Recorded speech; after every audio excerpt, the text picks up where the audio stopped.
গত ৩ দশকে জাতিসংঘের অধিবেশনের ফাঁকে বাংলাদেশের ক্ষেত্রে এমন বৈঠক বিরল। রাষ্ট্র ও সরকার প্রধানদের সঙ্গে সবসময় যুক্তরাষ্ট্রের প্রেসিডেন্টের সংবর্ধনায় দেখা হয়, কথা হয়। ২৫ সেপ্টেম্বরে সেই বৈঠকটি অনুষ্ঠিত হয় নিউ ইয়র্কে জাতিসংঘের সদর দপ্তরে।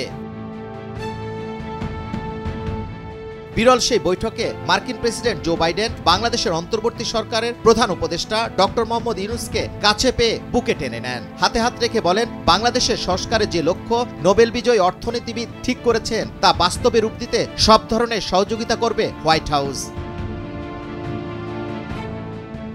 প্রধান উপদেষ্টার ফেসবুক পেজে দুই শীর্ষ নেতার বিরল বৈঠকের ছবি ও সংবাদ প্রকাশ করা হয়েছে। প্রধান উপদেষ্টার প্রেস উইং থেকে জানানো হয়েছে, বৈঠকে ডক্টর মোহাম্মদ ইউনূস বিগত সরকারের আমলের সব ধরনের নিপীড়নের বিরুদ্ধে শিক্ষার্থীদের সাহসী ভূমিকা ও বাংলাদেশ পুনর্গঠনে গুরুত্বপূর্ণ অবদানের কথা জো বাইডেনকে জানান।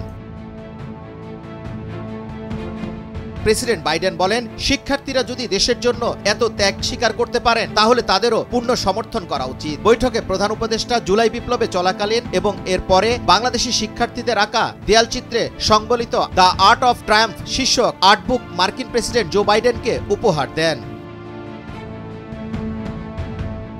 যুক্তরাষ্ট্রের প্রেসিডেন্ট সাধারণত জাতিসংঘের অধিবেশনে তার নির্ধারিত বক্তব্যের দিন সকালে পৌঁছান। জাতিসংঘের সাধারণ পরিষদের ৭৯তম অধিবেশনে বক্তব্য দেন।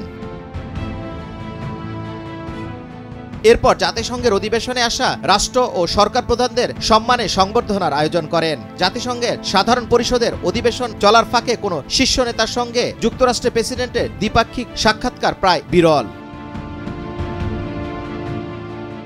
যুক্তরাষ্ট্রের সাবেক একাধিক কূটনীতিকের মতে, চিরাচরিত প্রথা ভেঙে মার্কিন প্রেসিডেন্টের সঙ্গে বাংলাদেশের অন্তর্বর্তী সরকারের প্রধান উপদেষ্টার বৈঠক প্রতীকী অর্থে খুব গুরুত্বপূর্ণ।